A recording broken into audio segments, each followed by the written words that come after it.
Olá, seja bem-vindo a mais um episódio do Somos Mais Que Um, nosso grande bate-papo sobre carreira, sobre trilha, sobre caminhos profissionais.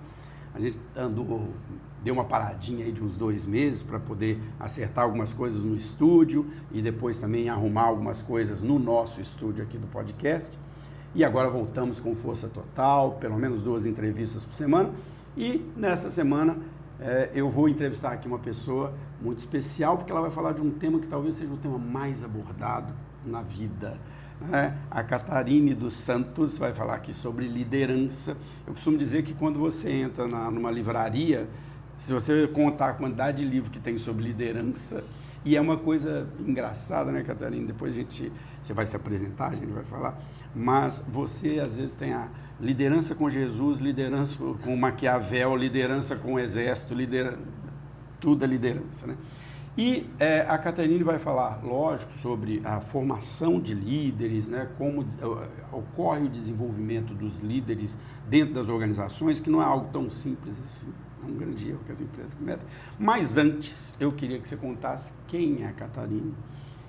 Desde lá, quando você começou sua primeira escolha profissional, por que você veio por esse caminho, o que te trouxe até esta área, o que te trouxe até a liderança e hoje como consultora nisso, né? Então, muito obrigado, seja bem-vindo, obrigado por estar aqui num sábado. Né? Obrigada pelo convite, viu? Bom, eu sou psicóloga de formação e desde a minha adolescência as pessoas me buscavam para desabafar, pedir conselho, desde a adolescência. Você já era psicóloga? Eu já era sem saber, informalmente. E eu gostava disso, eu gostava de ouvir, eu gostava de aconselhar, mas na psicologia a gente não aconselha, não né? Aconselha. Mas eu gostava desse contato com as pessoas. E aí decidi fazer psicologia, entrei com 17 anos, bem imatura, eu não sabia nem o que eu poderia fazer dentro desse universo. Mas foi uma escolha sua. Foi uma escolha minha, mas não quis ficar em clínica. E quando a gente entra na faculdade, a gente não tem muita noção dos caminhos, né, que podem se abrir. E aí eu já optei por RH, mas não sabia exatamente o que eu poderia atuar. E o meu primeiro trabalho foi numa consultoria de carreira. Olha, deixa eu te perguntar uma coisa que é sempre uma grande curiosidade, e eu discuto isso muito lá nos cursos de RH. Hoje, o RH é uma área complexa nesse sentido, porque no DP você vai ter contador trabalhando, você vai ter advogado trabalhando, no recrutamento e seleção você tem, né, muito psicólogo trabalhando, no treinamento e desenvolvimento você tem pessoas de educação trabalhando. E é muito comum ter o psicólogo no RH, mas durante o curso se fala de RH, há uma formação para isso ou é um caminho que você escolhe depois e vai ter que se desenvolver? Até falava de RH, mas muito pouco, assim, muito cru. Eu fiz um estágio numa indústria, mas nem eu sabia o que eu estava fazendo e nem a indústria sabia o que eu poderia entregar. Então foi muito cru. Foi aí que eu procurei uma pessoa que trabalhava numa consultoria de carreira para falar o que eu posso fazer. Porque na clínica eu me apegava aos pacientes, eu não queria. Eu me sentia triste no final do dia. Eu falei, porque era aquela menina lá que queria dar opinião nas coisas. Mas aí eram histórias muito pesadas. Aí eu falei, eu não quero esse tipo de trabalho, mas o que eu posso fazer? Foi aí que eu procurei essa moça que fez parte, assim, eu tenho uma gratidão imensa por ela. Ela me abriu as portas, olha, eu faço isso, eu faço aconselhamento de carreira, eu fiz esse tipo de formação, eu acho que você pode entrar. E ela me ajudou a conquistar esse primeiro emprego. Então, assim, foi muito... A faculdade não deu essa base, infelizmente, mas eu nunca iria imaginar que eu pudesse trabalhar com isso. Eu estou te fazendo essa pergunta exatamente por isso, porque assim... eu não sou um profissional de RH, na verdade eu trabalho com estratégia e com consultoria de estratégia, mas a gente sempre está dentro do RH, eu acabei fazendo formação em RH também, porque é gente, né? A gente tem que cuidar de gente. E eu vejo muito profissional de psicologia, logo depois que formou, no início ali da carreira, vindo para o RH, mas assim, sem nenhum conhecimento sobre o que é o RH, né? Faz muito sentido, por exemplo, o psicólogo no recrutamento e seleção, uma parte do recrutamento e seleção, que são os testes psicológicos e tudo mais, mas às vezes eu vejo que eles caem de paraquedas, assim, né? Não tem nenhuma grande conhecimento, assim. Eu acho que a porta de entrada para uma empresa é o recrutamento e seleção. Sim, perfeito. Mas aí eu caí nessa consultoria, onde eu fiquei por anos ali, e eu gostei demais. Então, essa área, conta um pouquinho dessa área de planejamento de carreira, porque eu acho ela interessante. É um tema que eu abordo bastante e quero depois dar minhas opiniões, mas nunca trabalhei de uma forma organizada com isso, como você trabalhou. Me conta como é um pouco esse trabalho. era uma consultoria, então essas sócias, elas vieram de uma consultoria global de carreira. Então elas trouxeram processos para essa empresa que estava começando, né, onde eu entrei, mas tinha muita definição, tinha outplacement, mas não esse outplacement que a gente fala que engana as pessoas, Sim. que fala que vai te arrumar emprego. Era um outplacement para executivos, Sim. era um aconselhamento de carreira e eu não tinha base nenhuma para dar aconselhamento de carreira para ninguém. Sim. Então eu colei nas duas sócias da empresa. Naquele processo e fui entender como é que funcionava. E também tinha uma posição que era banco de posições, que eu buscava vagas para os executivos. Então eu tinha que falar com as empresas, eu tinha que entender, na época assim, o que é CFO, o que é isso? Então eu aprendi assim, do básico a... Foi uma escola maravilhosa. E sempre com esse público mais sênior, público mais sênior. E aí eu me desenvolvi tão bem, eu assim, realmente admirava Gostou, né? muito Aquela coisa. As sócias da empresa, eu admirava demais aquela experiência, aquela bagagem. E elas me chamavam para participar dos atendimentos delas. Aí eu comecei a aprender. E aí meu primeiro cliente foi um filho de um presidente que elas atendiam. Então era jovem no início para ingressar no mercado de trabalho. Legal. E aí eu aprendi a aplicar os testes, a fazer as sessões. Então elas me acompanhavam e davam supervisão naquilo que eu fazia. Sim. Então assim, escola. E é engraçado, nós estávamos aqui antes batendo papo e a gente estava falando de coach, de mentor, de tal coisa, e como essas ferramentas às vezes hoje são mal interpretadas e mal utilizadas. Mas basicamente o que elas estavam fazendo com você era uma mentoria, né?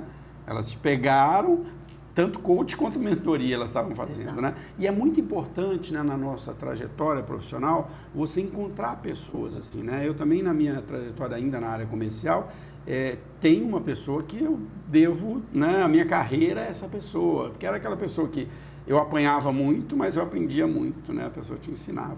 Agora, pegando ainda... Eu geralmente gosto que você conte mais a história, mas esse tema é tão interessante que eu vou mais um pouquinho nele e depois volto. Quando a gente fala desse planejamento de carreira, é muito comum a gente observar que as pessoas, e principalmente esse público que você falou, do executivo, ele não pensa nisso, né? Ele só vai pensar nisso quando ele fica desempregado, quando ele está num processo de outplacement, quando a empresa, muitas vezes é a empresa que o demitiu que está pagando o processo de outplacement, mas ele às vezes não enxerga, ele vai criando ali eu chamo de gaiola de ouro, né? Ele vai ficando naquela posição dele, em que tudo é muito legal, ele ganha muito bem, ele tem um nome, e ele não olha para a carreira, né? É comum isso acontecer? Muito comum. Lá, essa consultoria em específico era a pessoa física que pagava. Então, já tinha um olhar diferente, mas Sim. Eles procuravam a consultoria porque justamente eles precisavam de emprego, Sim. de outra colocação. Não buscavam porque eles precisavam olhar para si mesmos, né? Sim, então não é comum. Mas aí quando você entende que o autoconhecimento vai te ajudar a buscar melhores oportunidades, a ver aquilo que realmente te faz feliz, aí eu acho que é um processo diferente. Sim, e por que eu estou te falando isso, né? Este livro aqui, ó, do Desemprego à Recolocação, foi um livro que eu lancei acho que em 2019. E como que esse livro surgiu, na verdade? Eu postava muito no LinkedIn naquela época do grande desemprego ali, 2016, 2017, estava um desemprego muito grande, muito profissional sênior sendo demitido, porque as empresas meio que acabaram com aquela linha intermediária de gestão ali, mandou... E tinha muita gente no LinkedIn de 40, 45 anos, desesperado, porque a pessoa nunca pensou na carreira dela, ela entrou na empresa aos 20 e poucos anos de idade, foi crescendo, virou um diretor, e de uma hora para outra essa pessoa estava ali sozinha, né? Esse livro basicamente é um processo de outplacement, né? E para a pessoa se pensar. E o que eu percebia conversando com as pessoas, e não só no LinkedIn, isso aconteceu com meu irmão, isso aconteceu com várias pessoas que eu conhecia. Eles tinham, e você falou isso um pouco antes, quando a gente conversou, né? Antes aqui. A pessoa vai criando um ambiente no qual ela tem um sobrenome, que é o nome da empresa dela, ela tem um carro, que é o carro da empresa, ela tem o celular, que é o celular da empresa, ela tem um status, que é o status da empresa, e ela, quando ela perde tudo isso, ela entra em parafuso, ela entra em crise existencial, né? Porque ela não sabe nem quem ela é. Né? E você, de certa forma, contou um pouco disso, e eu queria que você contasse essa parte da sua história também, de se enxergar como a Catarine da empresa X. Eu percebia isso nessa consultoria, com todos os clientes. Muitos clientes, eles estavam desligados da companhia, só que eles se vestiam de social e não tinham contado ainda para a família que estavam disponíveis. Chocante isso, né? Então eles existia um espaço que as pessoas podiam usar com computador, e muitos, no atendimento individual, abriam: olha, eu não tenho coragem de falar para minha família que eu fui desligado. Chocante. E eles iam para lá todo dia de manhã, ficavam o dia inteiro, tinham uma rotina de trabalho, mas não tinham coragem de assumir. Sim. Como se fosse demérito você ter sido desligado da empresa. E muitas vezes não é. Sim, sim. Às vezes um momento, um contexto. Né? Tem muitas variáveis envolvidas. E isso aconteceu, pulando um pouco a passagem, quando eu entrei numa multinacional, era o sonho que eu tinha. De conhecer processos, de estar numa empresa que todo mundo conhecia, que todo mundo queria trabalhar. Então eu fiquei muito feliz. Só que durante anos, eu não percebia se aquilo estava me fazendo bem ou não. Sim. Eu estava numa empresa que todo mundo queria estar, né? Numa função bacana, então viagens internacionais. Sim, você começa a falar: eu sou a Catarina da empresa. Né? É um status. E eu sou a Catarina da empresa tal. E isso, para eu identificar que realmente eu não estava feliz, é muito difícil. Sim. Porque um monte de gente querendo entrar, você querendo sair, parece que você está sendo arrogante, não está dando valor para a empresa. E isso me segurou por muito tempo. Não, e tem, além disso, né, do nome, é o que você falou, tem o status, tem os benefícios, tem um salário que muitas vezes é bom, isso tudo vai te prender, porque é a tal da gaiola de ouro que eu falo, você vai ficando preso naquilo ali. Benefícios para as crianças, então eu acabei ficando nesse movimento. Só que aí eu entendi, poxa, se eu sair daqui e não for mais a Catarine da empresa tal, como que isso vai ser? Perfeito. E muita gente, Cachito, quando eu saí da empresa, não me procurava mais, porque além de ser do RH e de uma empresa conhecida, eu tinha muito acesso. Sim. Eu era convidada para uma série de coisas, as pessoas me mandavam currículo e tal. Quando eu saí, muita gente se afastou, porque não tinha mais As pessoas interesse. não estão relacionadas com você. A gente tem essa ilusão. Às vezes você acha que a pessoa é sua amiga, ela não é sua amiga, ela é amiga do cargo. E daquilo que você pode proporcionar para ela naquele momento. Perfeito. Só que foi uma descoberta bacana, porque depois que eu saí dessa multinacional e fui por uma empresa muito menor, eu fui muito mais feliz. Eu sou grata à escola que eu tive, tá? Muito grata. Mas em algum momento não fazia mais sentido. Quando eu fui para essa empresa menor, eu contei para minha família é de São Paulo. Ninguém nem conhecia essa empresa. Nossa, você vai largar isso para ficar... Como assim? Como assim? Eu fui muito mais feliz. E aí eu nunca mais falei Catarine da empresa tal. Eu só falava: eu sou a Catarine. Sim, perfeito. E olha só, eu compreendo muito o que você está falando, porque eu passei por um processo muito semelhante, de uma forma um pouco diferente, mas o processo é semelhante. Eu trabalhei numa grande empresa, na maior empresa deste mercado, líder absoluta do mercado, uma empresa que tem um nome, assim, as pessoas falam que a cultura dela é muito pesada, mas eu amo a cultura dela. E tinha tudo isso. Eu tinha os benefícios, as viagens, o status, o nome, o salário que era bom. Só que de uma hora para outra eu adoeci muito seriamente, assim, de estresse, né, de problemas de saúde, de relacionamento, de uma série de coisas que eu falei. Teve um dia que eu parei e falei: gente, o que eu estou fazendo com a minha vida? Né?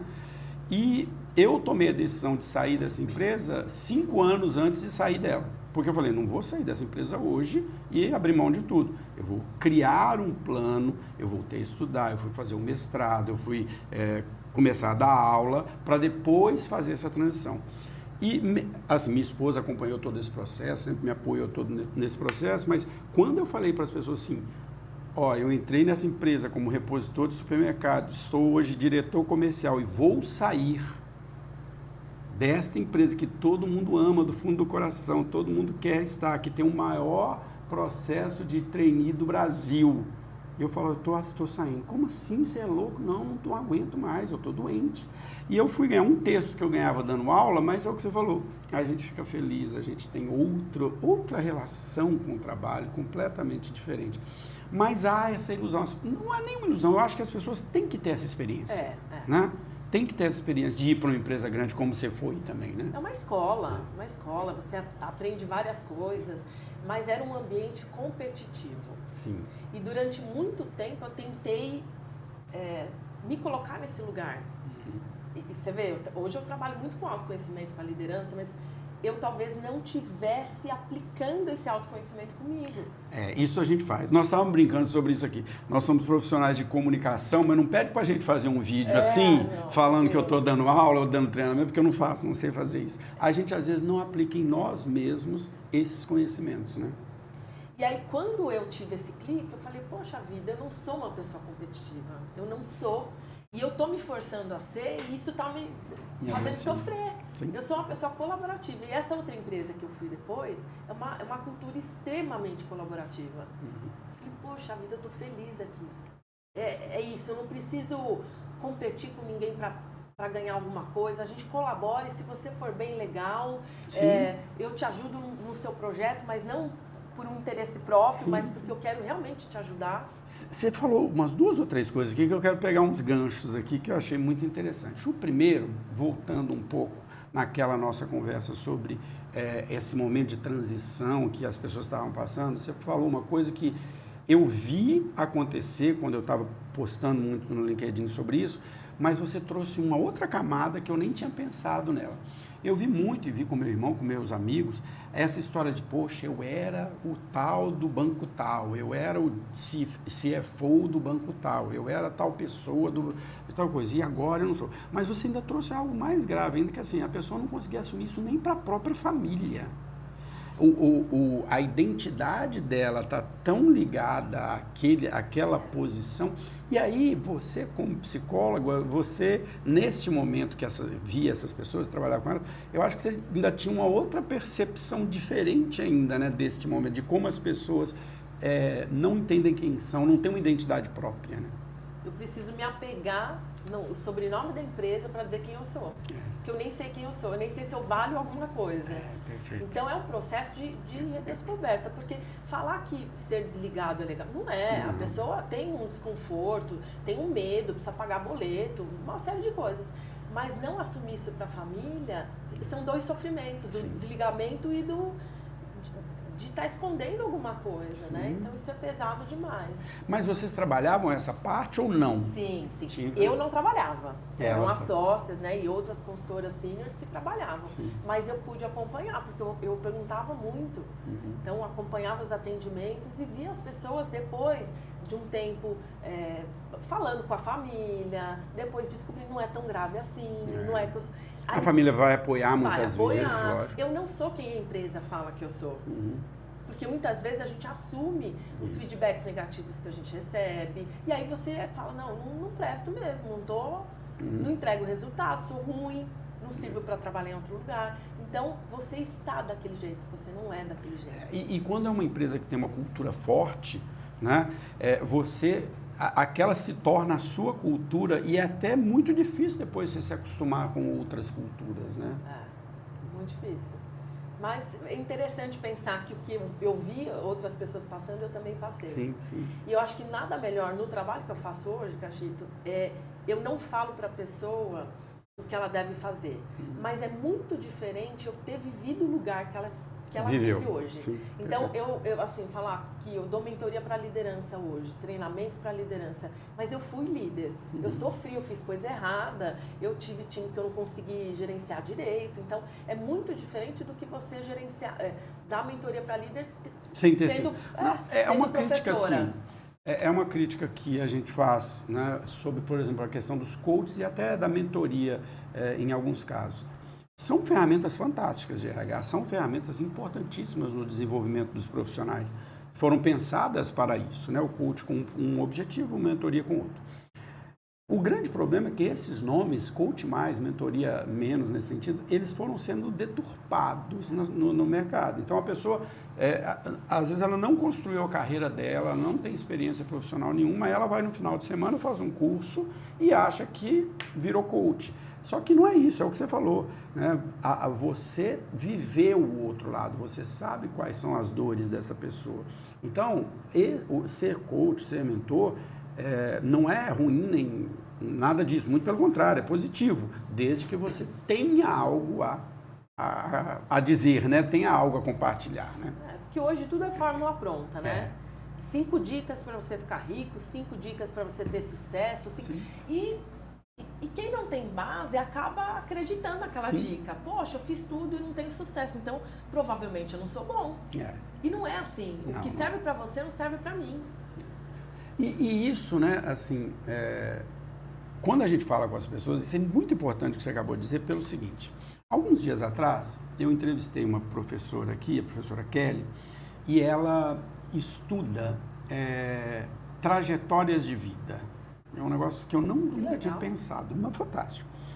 E ela estava dizendo o seguinte, que mais ou menos, depois que a gente sai da infância, mas mais ou menos a cada 7 a 8 anos, você passa por um grande repensar da sua vida.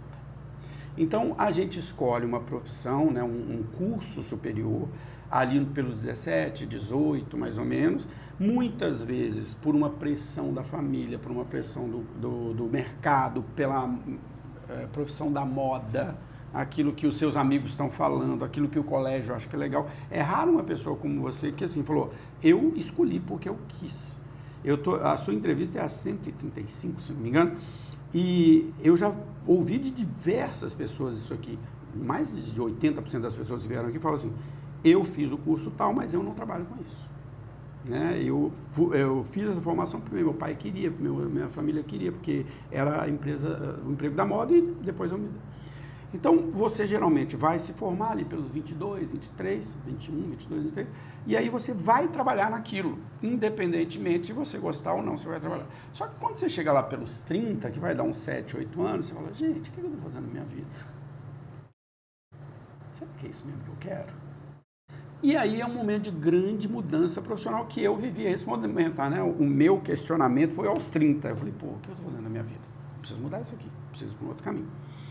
Isso vai acontecer depois, lá próximo dos 40, isso vai acontecer depois próximo dos 50, porque são momentos que a gente fala assim, tá bom, eu construí algo, mas será que é isso que eu quero para o resto da minha vida? E a gente muda, né? Os filhos crescem, aquelas coisas vão acontecendo. E isso foi uma coisa que eu observei muito claramente aqui, né? Eu entrevisto pessoas jovens, eu entrevisto pessoas no meio da carreira, eu entrevisto pessoas na minha idade. E sempre tem esse questionamento, mudei de carreira, eu fiz isso e aquilo outro. Eu acho que então, isso que você está dizendo, né? Muitas vezes as pessoas não saem daquilo que não estão gostando, como você fez, como eu fiz, ficam e só fazem isso quando é forçado a fazer pela empresa. Porque tem 2 movimentos, né? O nosso movimento foi, talvez, uma não identificação com a empresa, com a cultura da empresa naquele momento. Né? Foi muito bom enquanto fez durou, sentido. Fez sentido por um tempo, e um tempo não. Mas eu não estava falando de carreira. Mas tem pessoas que mudam de... Olha, eu sou engenheiro, mas eu nem gosto do que eu faço. Só que eu não saio porque eu não sei o que eu posso fazer. Perfeito. Então, isso te prende. Então, são 2 movimentos diferentes. No meu caso... Era com a empresa, mas também eu fiz um movimento para uma posição, uma área diferente de RH que eu não gostei. Por quê? Porque na época, olha, você precisa prestar, tinha recrutamento interno, o CEO da empresa falou, olha, eu acho que você cabe aqui, você pode crescer, vai ter até um time internacional, fora do país, acho que é bom para a sua carreira. Esse acho que é bom para a sua carreira, você sente que enfim, estou sendo reconhecido. Estou sendo reconhecida, ele está acreditando em mim, vamos lá. Quando eu entro naquela posição, não tinha nada de pessoas, embora eu fosse, né, líder daquele time, mas era operações de RH.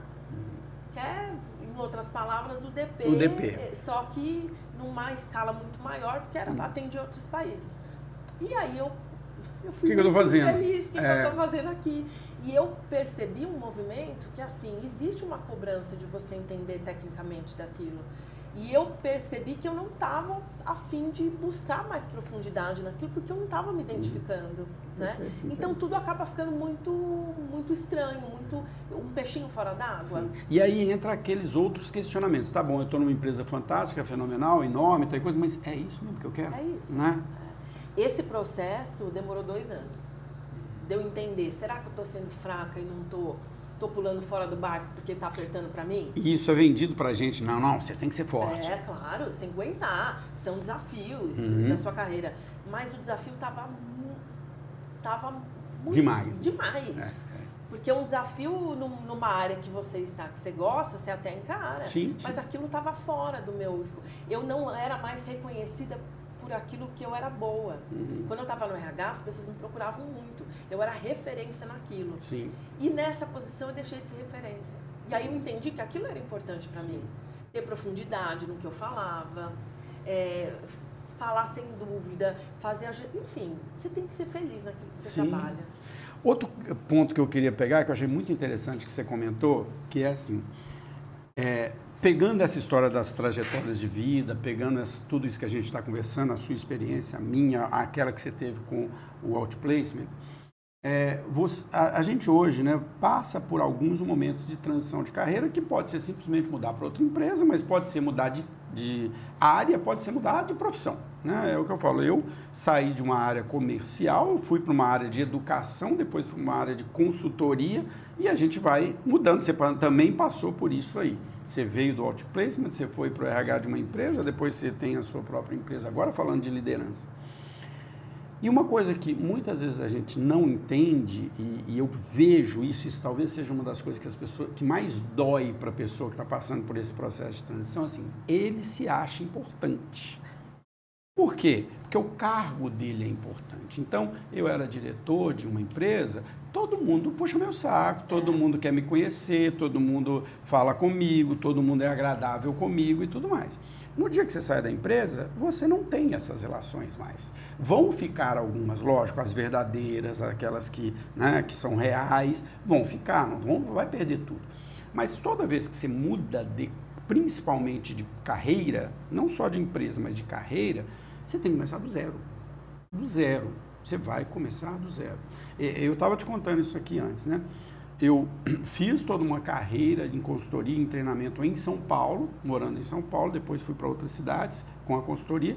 Quando eu cheguei em Ribeirão, apesar de toda a minha história na educação, toda a minha história na consultoria, toda a minha história na educação e na área comercial, aqui eu não era ninguém.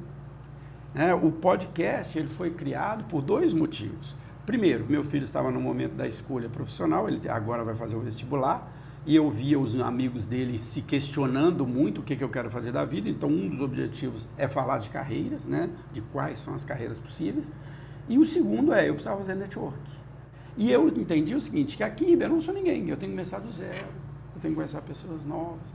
E isso, né, no momento de transição, dói muito, né? Você perceber assim, as pessoas não gostavam de mim, né? As pessoas gostavam do cargo, né, de quem eu representava, né? Aconteceu assim, não pela empresa, mas quando eu mudei de São Paulo para cá, meu marido é veterinário e veio trabalhar aqui, também é de São Paulo, veio trabalhar para cá. Quando eu cheguei aqui, networking zero, não conhecia ninguém, mas em uma semana eu arrumei emprego, né? E foi muito importante, mas era um cenário, era uma consultoria pequena que eu precisei começar a dizer, quem que é a Catarina? Não tinha repertório nenhum aqui, tinha que me provar e tudo mais. Até a vestimenta, o jeito que as pessoas agiam, era tudo muito diferente. Ribeirão tem algumas características difíceis de relacionamento. Muito, e eu demorei para entrar um pouco nisso. E eu lembro que assim, eu vim de uma multinacional em São Paulo, para cá, para uma empresa menor, familiar. No interior. No interior. Então, eu lembro uma dica que o dono da empresa deu, que eu também tenho uma gratidão eterna para ele. Ele falou assim, Catarine, você anda de terninho aqui. Você vai um cliente, isso pode até causar um distanciamento. Sim. Então, tenta vir um pouco diferente, mais informal, para você conseguir, né, ter essa troca. Aqui não é São Paulo, né? Aqui não é São Paulo. Então eu lembro que assim, eu não estava nem me tocando disso. Perfeito. Eu tinha um padrão, você vem com aquilo lá, você já está habituado, então foi muito legal. Então conhecer quem eu sou, independente do local que eu esteja, o que eu posso agregar, será que eu tenho um bom relacionamento mesmo? Será que eu consigo me adaptar numa cultura diferente? E foi muito rápido. E entender que assim, o fato de que muitas pessoas se afastam não significa que você seja ruim. Isso diz muito mais sobre as pessoas do que sobre você. Sobre você. E uma lição eu tive nesse período, assim. Independente de onde a pessoa esteja ou de onde você esteja, conexão é conexão. Priorize o relacionamento. Porque hoje eu posso estar falando com você está disponível. Não tá procurando alguma coisa. Se eu te estender a mão, eu vou estender não pensando naquilo que você pode me dar no futuro. Mas como pessoa, uma troca. Isso faz muito sentido para mim. Isso é importantíssimo, né? A gente já vai entrar em liderança daqui a pouco, mas sobre o network. As pessoas falam muito assim da importância de fazer network, de fazer relacionamento, mas existe um erro conceitual para a maioria das pessoas do que é network. As pessoas acham assim, network é eu ir em tanto de evento, distribuir cartãozinho e não sei o quê. E o verdadeiro network, ele se faz quando eu te ajudo de uma forma descompromissada, sem interesse nenhum. Então você chega aqui para mim e fala assim, poxa, eu estava precisando conhecer tal pessoa, estou precisando fazer tal coisa, e eu falo, olha, eu conheço uma pessoa que faz isso, fala com essa pessoa aqui. E aí depois você vai virar para mim e falar assim, poxa, deu certo.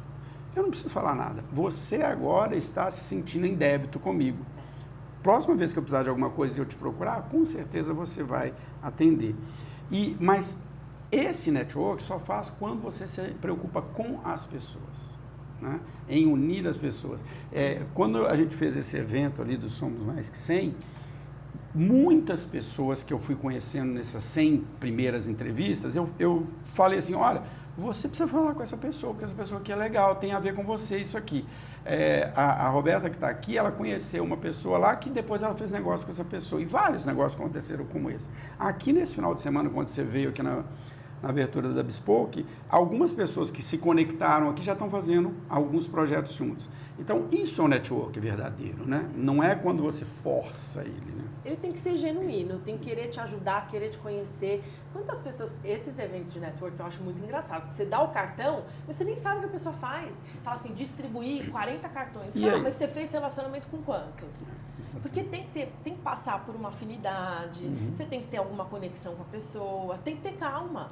Num evento que tem 50 pessoas, tenta pegar ali um grupo pequeno que você por isso aprofunde alguma coisa. O grande valor para mim do podcast tem sido isso, né? Eu sento aqui com uma pessoa e fico uma hora falando com ela.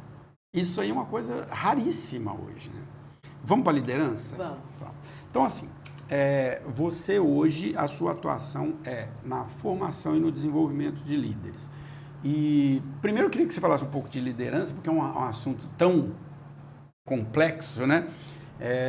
Eu vejo um problema muito sério nas empresas, porque as empresas promovem os profissionais pelos motivos errados. Eles promovem muitas vezes o profissional para um cargo de gestão, para um cargo de liderança, porque ele é um bom operador, ele faz bem o trabalho dele, então ele atinge seus objetivos e aí fala, esse cara vai ser um bom gerente. Não tem nada a ver uma coisa com a outra, né? As competências operacionais ele precisa ter, não estou dizendo que ele não tenha que ter, mas não são as competências de liderança. E o que a gente mais vê no cotidiano das empresas são as pessoas que são promovidas, não se dão bem naquilo, ficam infelizes porque não sabem liderar e muitas vezes acabam saindo da empresa ou porque pedem, ou porque não está dando certo e a empresa desliga, porque não foi preparada. E as empresas têm uma dificuldade muito grande em preparar a liderança. Então eu queria primeiro que você falasse de liderança, depois você falasse do que você faz nesse sentido do desenvolvimento.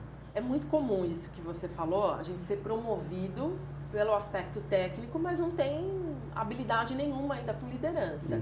E liderança não é posição, é ação. Você pode ser líder sendo um analista. Perfeito. Você pode influenciar as pessoas e isso sim vai fazer com que você seja promovido de maneira instantânea ali. Então, as pessoas ficam muito presas em, o dia que... Eu escuto muito isso. Eu não vou dar mais para a empresa. O dia que eu for promovido, você vai ver do que eu sou capaz. Não, você primeiro precisa ter essa ação, né? Ser líder, para depois você ter o cargo efetivamente. Principalmente nessa geração nova, eles querem, não é ser para ter, né? É ter a posição para ser um líder. Não é assim que funciona. Isso eu vou até generalizar mais isso que você acabou de dizer.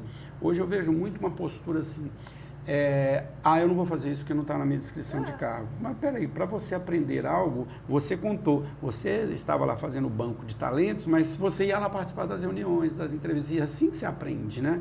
Você se desenvolve nesse... Hoje se fala muito de ter um coração ensinável, né? E é isso, você precisa ter humildade para entender que você tem mais expertise que eu preciso colar em você, ainda mais que, né, tendo essa abertura, a gente precisa ter mais interesse nas coisas. Então eu sou de uma geração que existe um respeito enorme à hierarquia. Poxa, você tem muito mais bagagem que eu e eu vou me espelhar em você. Hoje não, as pessoas querem ter o cargo sem fazer por onde, sem ter um esforço. E aí eu acho que é um pouco dessa questão do status que o cargo dá, né? O que você falou é perfeito, você não precisa estar no cargo de gerente para ser líder de uma equipe, né? A gente percebe claramente pessoas que têm a postura de liderança, talvez nem seja o melhor técnico, mas ele tem a postura de liderança, né? Mas aí tem um problema de RH por trás, que é o seguinte: não há clareza nos processos de promoção, né? Em todos esses processos de avaliação de pessoas, né? de indicadores, de perfil. E aí eu promovo a pessoa errada e jogo ela lá. E ela se mata, né? Sabe uma coisa que eu ouço muito de novos gestores? É assim: eu queria ter uma equipe de todas as pessoas iguais a mim, porque eu sei fazer e eu queria que todos fossem iguais a mim. Eu falo, bicho, ia ser um inferno. Todos os seus erros seriam multiplicados por 10, né? Mas é essa ilusão que a gente tem, né? Essa despreparo para ser líder, porque ser líder é lidar com gente, né? E hoje a maioria das empresas realmente não tem uma preparação para um líder que é promovido ali, né? Uma primeira cadeira, por exemplo. Sim. Muitas empresas. E aí é um despreparo. Claro, ninguém nasce sabendo. Você tem seu primeiro time lá, você tem frio na barriga todo dia. Sim. Você não sabe como lidar com as pessoas. Porque não é uma matemática, né? Gente é gente. Gente é gente. Agora, essa falta de preparo causa um desespero em alguns líderes. Ou eles ficam assim, já sei fazer, porque eu entrego bem o resultado, então não preciso ficar com esse blá blá blá de RH, que muitas vezes eu ouvia. E não sabe nem passar as funções, né? Não sabe delegar. Não. Ele é... autossuficiente. Autossuficiente. E outras pessoas que ficam extremamente inseguras, porque não são preparadas. E aí, muitas vezes, esse tipo de liderança me procura muito. Eu acho que eu não quero mais ser líder. Eu acho que eu deveria ser especialista, porque eu não estou feliz na liderança, eu acho que eu não sei fazer bem. E muitas vezes a pessoa tem um skill de liderança, mas ela não foi desenvolvida. Então, eu acho que é papel da empresa e também da pessoa buscar essa preparação. Mas eu gostei do que você falou sobre isso, porque assim, é muito comum que a gente ache que só tem um caminho, que é o caminho hierárquico, né? Eu sou daqui, eu tenho que subir na hierarquia. Mas existe um outro caminho, né? Que é o caminho do especialista. E muitas vezes a pessoa é levada a esse caminho da liderança e ela se sente infeliz, né? E ela não está preparada para isso. Porque lidar com gente é difícil pra caramba, né? Gente é gente, cada um tem a sua característica, né? E muitas vezes a pessoa aceita um cargo de liderança ou quer um cargo de liderança porque ela deseja ganhar mais. Ela acha que o crescimento só vai ser por ali, tendo um cargo de liderança. E não é verdade.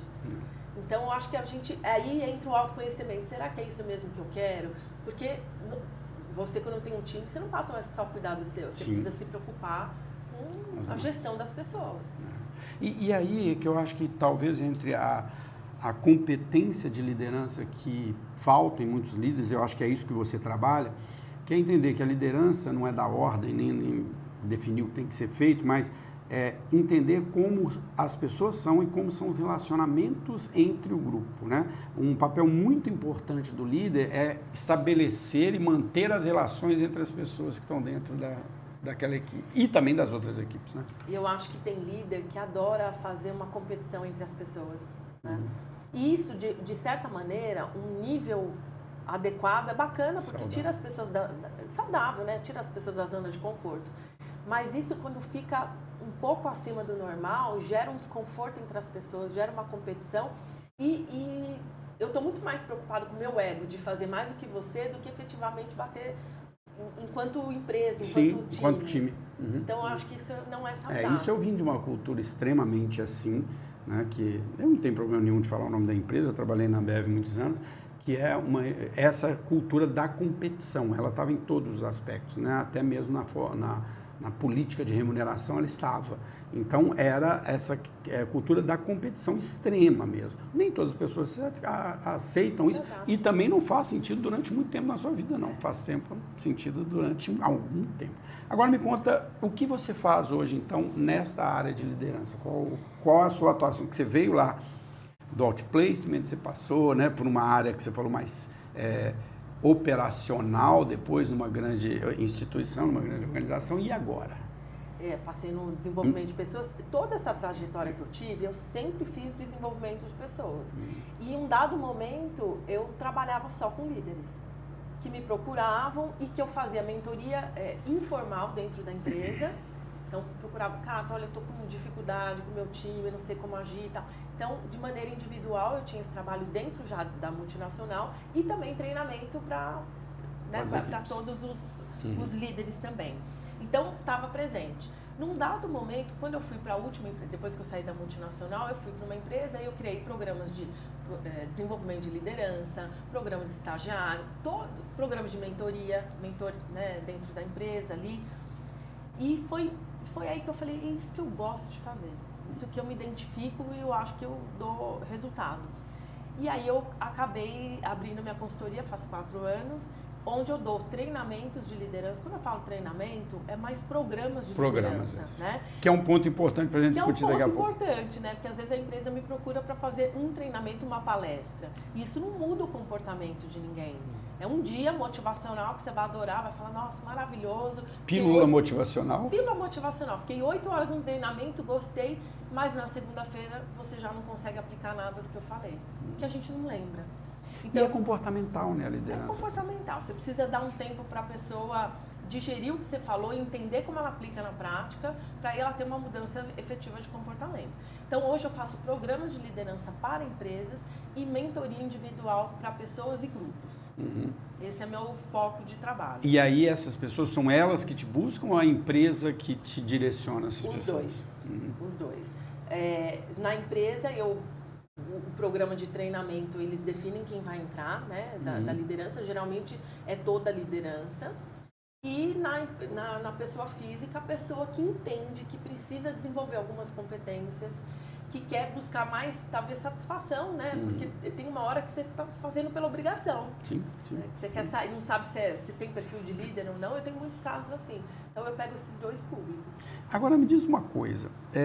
Nós estamos passando, nos últimos anos, por grandes transformações nas empresas, no mercado de trabalho, no comportamento das pessoas, né? Assim, a gente vê novos modelos de trabalho, como home office, como pejotização, né, como trabalhos por projetos, em que esse papel do líder ele é bem diferente do que é aquele líder tradicional, né, que está com a sua equipe todos os dias, né? Então, é uma das disciplinas que eu leciono na FATEC, é a gestão de home office. O líder no home office é completamente diferente do líder no presencial, porque você tem que liderar à distância. E é uma mudança comportamental geracional, né? De uma geração que pensa, eu nunca gosto de julgar se é melhor ou pior, mas que pensa diferente, porque nasceu num momento diferente, né? Com um mundo tecnológico diferente, ela pensa diferente do que nós pensamos na minha geração, na sua geração.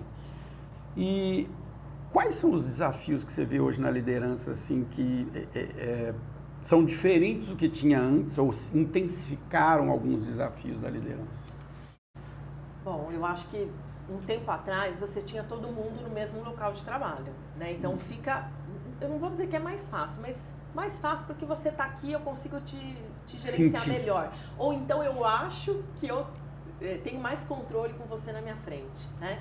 E isso eu tenho percebido que quando eu tenho uma gestão home office, uma gestão remota de um time, é mais difícil, porque eu não sei se você realmente está trabalhando. A base de tudo isso é trabalhar a confiança. Só que às vezes a pessoa que está home office pode trabalhar mais do que o cara que está na sua frente. Ali está no Instagram, no computador, ele está com o note lá, mas ele está no Instagram, está fazendo outra coisa. Então eu acho que é um pouco de ilusão eu achar que quem está no mesmo escritório que eu vou conseguir fazer uma gestão diferente. É aí que entra. Você tem processo? Você tem indicador? Como é que você... Qual é o indicador que você está medindo? Qual é o indicador que você mede? Como é que você consegue garantir que a pessoa está produzindo ou não, sem você ficar lá no controle? É interessante e a gente vai se descobrindo como líder. Sim. Nesse sentido. Eu tive um desafio que na pandemia, todo mundo, né, fazia gestão remota, e eu lembro de uma colaboradora minha que ela me ligava o tempo inteiro, assim, várias vezes durante o dia. Eu falava, poxa, na minha cabeça eu falava, ela precisa ter mais autonomia, né? Nossa, ela é boa, mas ela pergunta tudo pra mim. E como eu sempre tive muita abertura com o time, né? E eu falei pra ela um dia, eu fui dar um feedback, falei, olha, eu espero que você tenha mais autonomia, eu vejo que você me liga muito, que você tá muito presa, eu quero ver você solta, né? Confia. Toca, eu confio em você. Ela falou, não, Catarina, eu faço isso justamente porque você é bem controladora. Então, ela que te deu um feedback, né? Ela me deu um feedback. Você quer saber de tudo. Então, se eu não te ligo para saber, como eu entendia tecnicamente, a gente estava montando uma universidade corporativa. Eu queria falar, e aí, falou com o Cachite, você ligou para ele, como é que foi? Qual que é o próximo passo? Então, pelo meu tipo de pergunta, ela entendia que ela me devia todas as respostas durante a semana. Só que isso atrapalhava o andamento do meu trabalho, porque ela me ligava muito. E eu, na minha cabeça, achava que ela tinha que ter mais autonomia. Depois desse feedback, eu tive que digerir, eu falei, sério, eu controladora? E aí eu comecei a pensar e eu vi que eu era controladora com meu marido, com os meus filhos, eu era controladora em todo lugar. Então, assim, às vezes o que você está tendo de resposta do time é por conta de um comportamento seu. Perfeito. É um reflexo nosso. Então, por isso que todo o programa de desenvolvimento que eu crio, junto com a empresa, eu começo com o primeiro tema, que é autoconhecimento. Sim. Que é uma coisa que falta muito nas pessoas, né? Demais. E essa questão das diferenças geracionais? É um assunto que sempre passa por aqui. Eu tenho as minhas opiniões próprias sobre isso, mas que eu gosto sempre de discutir com quem está no campo, quem está no dia a dia. A gente vê muito relato de líderes, principalmente aqueles da geração X, como eu sou, lá atrás, né? Que de uma dificuldade muito grande de liderança, né? Porque são valores muito diferentes, são formas de encarar o trabalho de uma forma diferente, e tem a questão da pejotização que também leva um pouco a essa dificuldade de relacionamento, mas eu acho que o principal questionamento que eu ouço hoje das pessoas é a dificuldade de entender essas relações geracionais e principalmente para o líder. Eu acho que esse é um desafio mesmo. Também acho que não tem melhor ou pior, tem gerações diferentes, mas eu também sou de uma geração que manda quem pode, obedece quem tem juízo, assim. E pra mim não era uma questão assim, nossa, tô sendo humilhada, porque... Não, pra mim eu trabalhava, tem que trabalhar mais tarde, vamos, tem que fazer hora extra, banco de horas, não importa muito a conotação se eu recebi ou não por essas horas, sim, mas tinha que entregar, eu ia entregar. Então não tinha, tá difícil, ele me corrigiu 5 vezes o mesmo relatório, tá tudo bem, ele tá me desenvolvendo, sim, eu não tô boa ainda nisso. Hoje eu percebo que o jeito que a gente vende as atividades para essa geração nova é um jeito diferente, eles querem saber o porquê que eles estão fazendo aquilo. Sim. Precisa de propósito. Sim, perfeito. E na minha época eu não precisava, entendeu? Sim. Eles só mandavam fazer, eu ia fazer, não como uma coisa assim, mas não se contestava tanto. Não, e eu vejo, você falou uma coisa importante. Por exemplo, a relação desta nova geração com o horário de trabalho é completamente diferente de que nós. Só que será que a gente estava certo? Porque a gente abriu mão de família, a gente abriu mão, sim, da gente, da nossa, sim, saúde, né, para poder trabalhar até 10 horas da noite. Né? Sim. E era um pouco normal, porque eu chegava em casa, reclamava com meu pai, quando eu era mais nova, ele falava, a vida é assim. É isso mesmo, respeita, vamos lá, se esforça mais que você vai conseguir. E agora a gente está passando por uma outra mudança que ainda não totalmente compreendida, mas que eu acho que a liderança vai ter que agir de uma forma diferente, que é a questão da NR1. Né? Porque, por exemplo, vou dar um exemplo que para mim é muito claro. Eu sempre fui da área comercial, dou consultoria na área de logística comercial, e a gestão da área comercial, ela sempre foi uma gestão por metas. Se você não está batendo sua meta, tem que entender por que você não está batendo sua meta. Então, ela é uma gestão de cobrança. É uma área que há uma cobrança natural na área comercial. Outras áreas também, não estou dizendo que não existe. Mas na área comercial, essa cobrança é muito clara, porque os indicadores são muito claros. Se você está batendo o número, não está batendo o número. Se você não está batendo, eu preciso saber porque você não está batendo. E agora a gente passa a discutir a questão, né, cada vez já vem discutindo, mas agora com a força da lei, da questão da saúde mental e de como essas ações da liderança impactam a saúde mental dos colaboradores. Como é que você enxerga essa questão na liderança, nessa grande mudança que a gente vai ter com a liderança? Eu acho que é assim, primeiro que eu não acho que é babaquice, como muitos líderes falam, agora a gente fica aqui se mimimi, essa Também geração mimimi. Não é mimimi, são dados, né? Dados que muitas pessoas adoecem no ambiente de trabalho. E o vetor disso, muitas vezes, é a liderança. Então, eu preciso ver que aquilo que eu acho certo, eu não sei se eu estou colocando da melhor maneira. A cobrança, ela precisa existir. Não é falta de... Eu preciso cobrar. Esse é o ponto. Tem indicador. Agora, nessa fase que a gente está, tem muitos líderes com medo. Sim. Então, eles estão virando, por outro lado, permissivos, omissos. Eu não falo que eu tenho medo que eu cobro de você, Cachito, você vai falar que que eu estou te assediando. E aí, por um lado, a gente tem gente com a mão muito pesada e que, se não quer, a porta serventia da casa, e que realmente são ambientes mais tóxicos, e por outro lado, uma geração de líderes permissivos com medo. Estou com medo, se eu falar isso, Cachito, eu vou dar um feedback. Essa é a minha questão. Embora. A minha questão é essa, será que os líderes vão se tornar permissivos demais por medo? Porque pode ter um impacto para a empresa. E com certeza tem. Se eu sou permissiva com você, que está agindo de uma maneira incoerente, que não está entregando resultado, eu tenho medo que você vai sair, que você vai reclamar de mim, eu estou muito mais presa no que você pensa de mim do que eu deveria fazer aqui. Sim. Eu estou aqui para entregar resultados, fazendo uma boa gestão de pessoas. Sim. Mas eu vejo hoje eu sou assim, chamada para empresas para trabalhar a liderança porque eles perderam a mão, mas muito mais para o lado permissivo do que do outro lado. Olha que interessante o que você estava falando.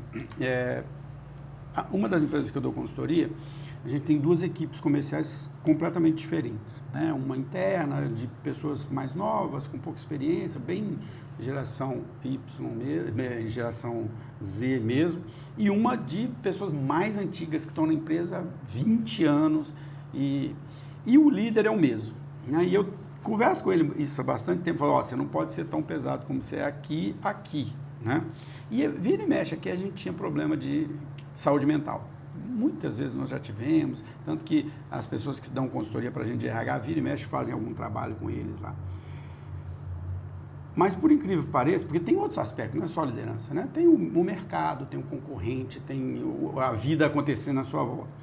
Nos últimos meses, a gente está tendo uma série de problemas de saúde mental na equipe antiga, nas pessoas que estão lá há um tempão, porque não é uma questão da liderança, mas o próprio trabalho ele tem se tornado mais complexo, né? Que ele te exige uma formação constante, o desenvolvimento de novas competências, toda hora lança um sistema novo, a IA chega aí, então as pessoas estão também... Tenho que entender que esse problema de saúde mental não é mimimi. Por isso que eu peguei o que você falou, porque eu estou com gente lá de 20 anos de casa, com 50 anos de idade e com problema de saúde mental. Isso é comum. A NR01, ela não veio para ajudar as pessoas, os colaboradores só, veio para ajudar a liderança. Então, quando o líder fala assim, esse negócio de NR01 veio para prejudicar a gente, não, veio para ajudar todos nós. Porque o ambiente está muito mais complexo e está muito mais pesado. Para você entregar bem hoje, você tem que fazer um esforço muito grande, porque tem gente boa, tem gente competente ali e as demandas são diferentes. Então, aprender a se posicionar, fazer uma gestão de pessoas, não é, quando eu falo humanizada, não é abraçar a árvore, não, é fazer uma gestão de forma genuína com as pessoas, com respeito, mas com cobrança. Sim. Com cobrança. E aí nós temos dois níveis aí de gestão, né?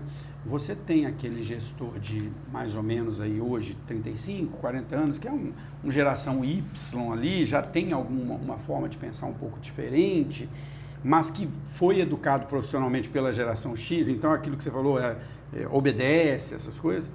Mas você ainda tem uma outra liderança, que é aquela que está nos cargos mais altos, na direção, são os donos das empresas, que é uma geração baby boomer para X ali, que já vem uma cultura ainda mais complexa nesse sentido, no sentido de que manda e você faz o que eu estou mandando e não dá opinião. E lembra aquela história que eu falei das mudanças de carreira, né, que a gente tem? Como eu te disse, eu pensei o podcast aqui para falar com os jovens, com meu filho, tal coisa, mas grande parte das pessoas que eu entrevisto estão aqui entre os 35, 45, que são as pessoas que estão no meio de carreira, mas hoje você tem uma população muito grande que achou que ia aposentar, que é a minha idade, você achou que você ia aposentar, mas você não vai aposentar, né? Você vai trabalhar mais 10, 15, 20 anos. E essas são pessoas que hoje precisam muito de um trabalho como esse, de se repensar, de se conhecer, de repensar a sua forma de lidar com a liderança, porque na grande maioria, são pessoas que estão em papel de liderança hoje. Você tem trabalhado esse público mais? Eu tenho trabalhado um público que está na empresa, que está sofrendo pressão, que não sabe o limite de ser um líder que cobra com um líder humanizado. Eu acho que esse equilíbrio é muito difícil a gente achar, mas é essa geração, esse público que me procura. Porque está sendo muito cobrado, mas também quer o reconhecimento do time. Não dá para você trabalhar. É que assim, você não pode ficar refém se o time gosta de você ou não, né? Mas você minimamente precisa se dar bem, precisa ter um relacionamento bom, porque o clima de trabalho precisa ser adequado. As pessoas saem hoje muito por conta do líder. Sim. Eu não me identifico com você, eu não acho legal, vou procurar outro emprego. E eu acho que precisa existir um equilíbrio entre isso. E eu acho que também não é fácil ter. Não é fácil ter. Eu acho que a primeira coisa é ter esse autoconhecimento. O que eu quero para mim? Qual que é o meu ponto forte? Como que eu lido com as pessoas? Como que as pessoas me veem? A gente tem muita dificuldade. Quando eu peço para o líder falar, faz uma pesquisa com o seu time, aplica isso aqui, vamos ver o que eles acham de você. Se isso não for obrigatório, a maioria não aplica. Esse caso que você contou, eu gostei muito dessa história que você falou do feedback que você recebeu, mesmo sendo não esperado, porque essa é uma grande dificuldade que quem está no papel de liderança tem, né? Quando eu trabalhei na Ambev, ela sempre teve um processo de avaliação 360 graus. Então, você era avaliado pelos seus subordinados todos os anos. E era uma cultura de que a avaliação era real. A gente não tinha essa história, não, você é bonzinho. Não, a gente tinha que falar o que tinha para falar. E muitas coisas que eu ouvi nessas avaliações da minha equipe foram muito importantes para mim. Né? Então, uma coisa que, por exemplo, vou dar um exemplo aqui. Uma vez eu vinha de uma equipe que eu tinha sido supervisor, tinha sido vendedor nela e virei gerente dela. Todo mundo me conhecia. Eles me conheciam desde quando eu era vendedor junto com eles. Então, a minha comunicação com eles era muito fácil. Eu não precisava nem olhar para eles que a gente se comunicava. E aí eu assumi uma outra equipe e eu era super bem avaliado. Quando eu assumi uma outra equipe, veio a primeira avaliação, veio assim, o cara é arrogante, ele não olha pra gente, ele responde sem olhar, a gente vai falar alguma coisa com ele não para do que ele está fazendo para prestar atenção. E isso foi importantíssimo para mim. Eu falei, olha, peraí, como é isso? Eu estou achando que eu sou o cara legal, mas não, eles estão me dizendo que eu não sou o cara legal. E falta muito isso, né? Deixar ser avaliado, né? Não que eu quisesse, eu era avaliado porque eu tinha que ser avaliado. É óbvio. Mas sabe uma coisa que você falou que é interessante? É a percepção das pessoas.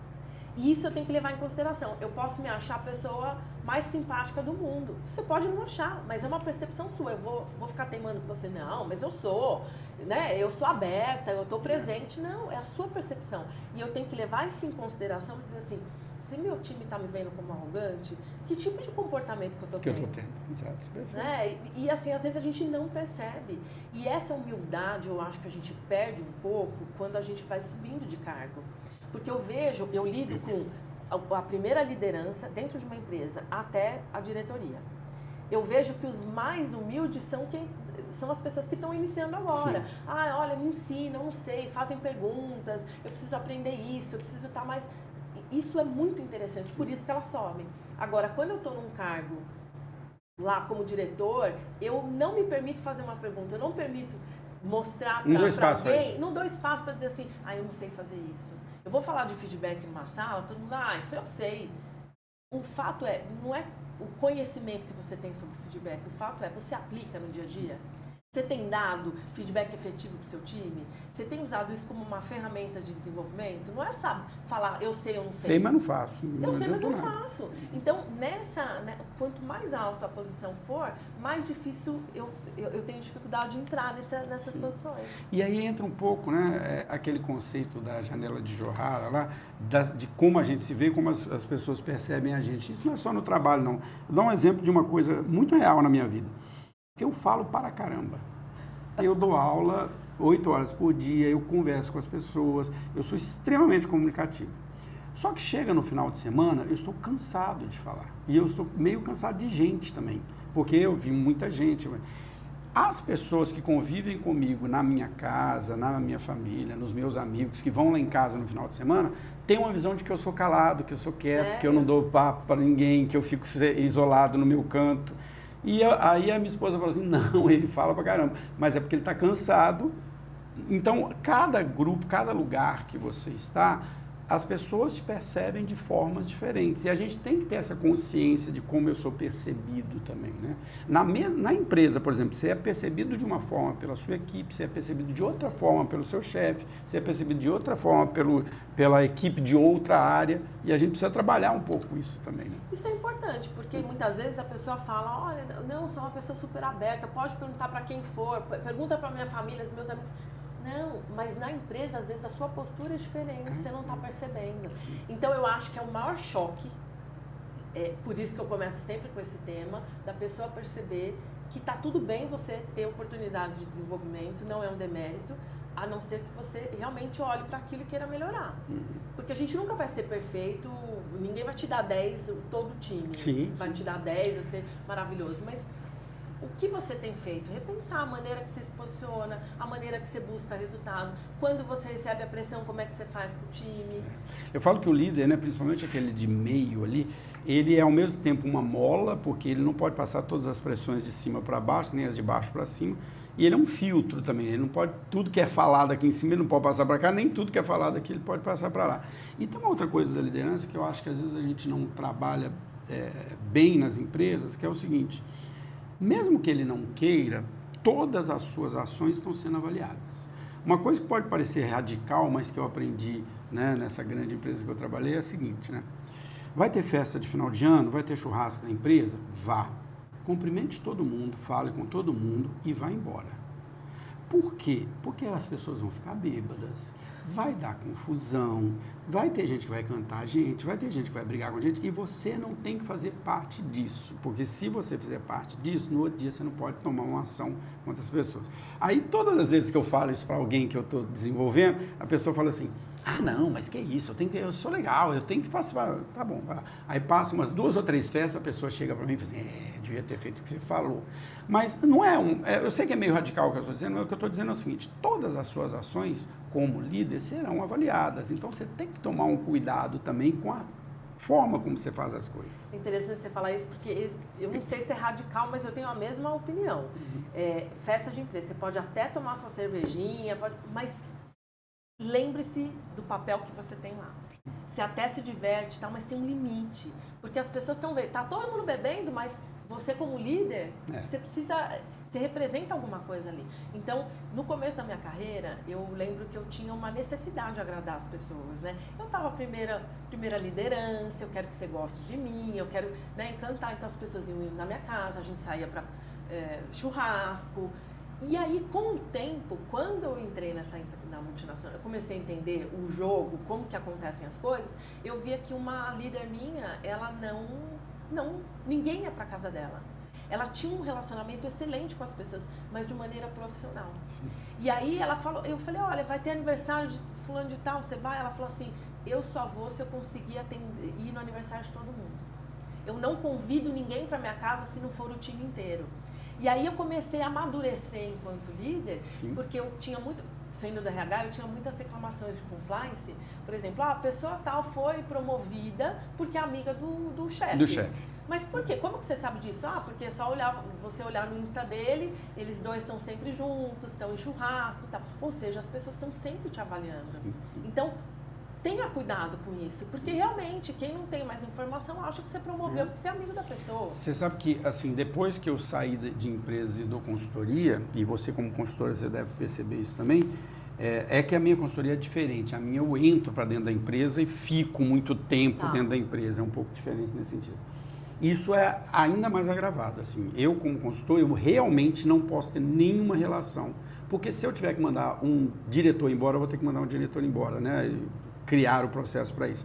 Então, realmente, eu tive que isolar essas duas vidas a partir desse momento, porque senão você vai ser... Ó, tá vendo? Ele tomou essa decisão aqui porque ele é amigo, porque os dois juntando juntos e tudo mais. Olha, tem mais de uma hora que a gente tá falando já, tá vendo? Já? Tá Falei vendo? para você que o papo ia rolar. Eu queria que você falasse um pouco, então, agora sobre o seu trabalho, né? Como que as empresas te buscam, que tipo de produto que você oferece para as empresas, porque a sua pessoa de marketing está aqui do lado olhando para a gente e ela vai precisar disso depois. Então, eu queria que você falasse um pouco do trabalho que é a sua consultoria, que é Catarina dos Santos, né? A consultoria, o que ela faz hoje. Bom, o trabalho que eu desenvolvo são programas de liderança, desenvolvimento de lideranças, seja feito através de workshops ou de um programa contínuo, ele pode demorar 5 meses, 6, até um ano. Ou mentorias individuais. Então, se você quer preparar sua liderança, não tem um treinamento de prateleira, tá? Tudo é feito de acordo com a necessidade do cliente, o que ele precisa. E o que eu realmente acredito é um desenvolvimento contínuo. A gente tinha comentado há pouco que fazer um treinamento para liderança de um dia só não é efetivo, porque a gente precisa dar espaço e tempo para ele mudar o comportamento.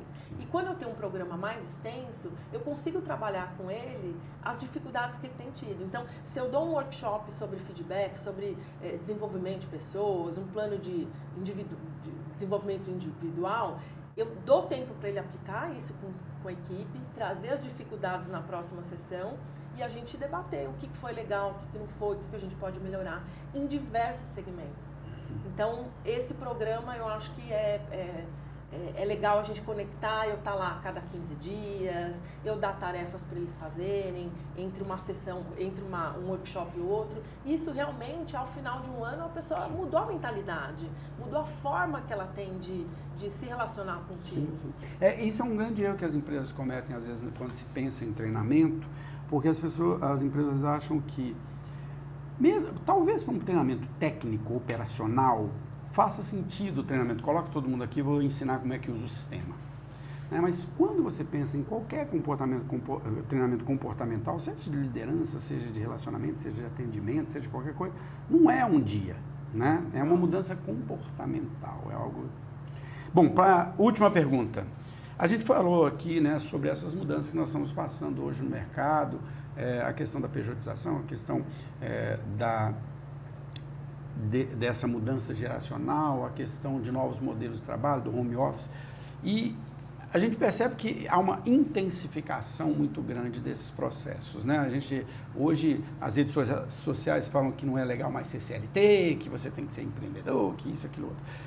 Você que está aí nas empresas, olhando para a liderança, então você está muito em contato com as pessoas que estão olhando para o futuro, né? Preparando a empresa para o futuro, o que você imagina para os próximos anos de mudanças nessa área da liderança? Eu acho que ela já mudou muito e assim, tem muitos líderes, você falou de pejotização, né? É muito difícil ser líder de um time que é PJ. Você não pode cobrar como se ele fosse CLT.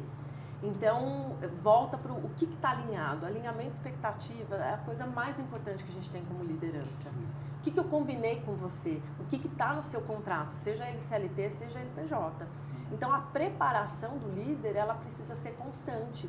Eu preciso saber lidar com diferentes gerações, com diferentes tipos de contrato, com cobranças, saber que a NR não é um mimimi, ou não é também para você ficar morrendo de medo, né? E não fazer nada sobre isso. O seu trabalho você tem que ter a clareza que você está agindo de uma maneira correta.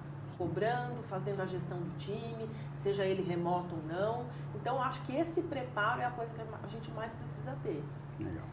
Bom, pessoal, conversei aqui com a Catarina. Primeiro, te agradecer muito por estar aqui no sábado. Sabia que ia ser um papo que ia render, passamos de uma hora aqui.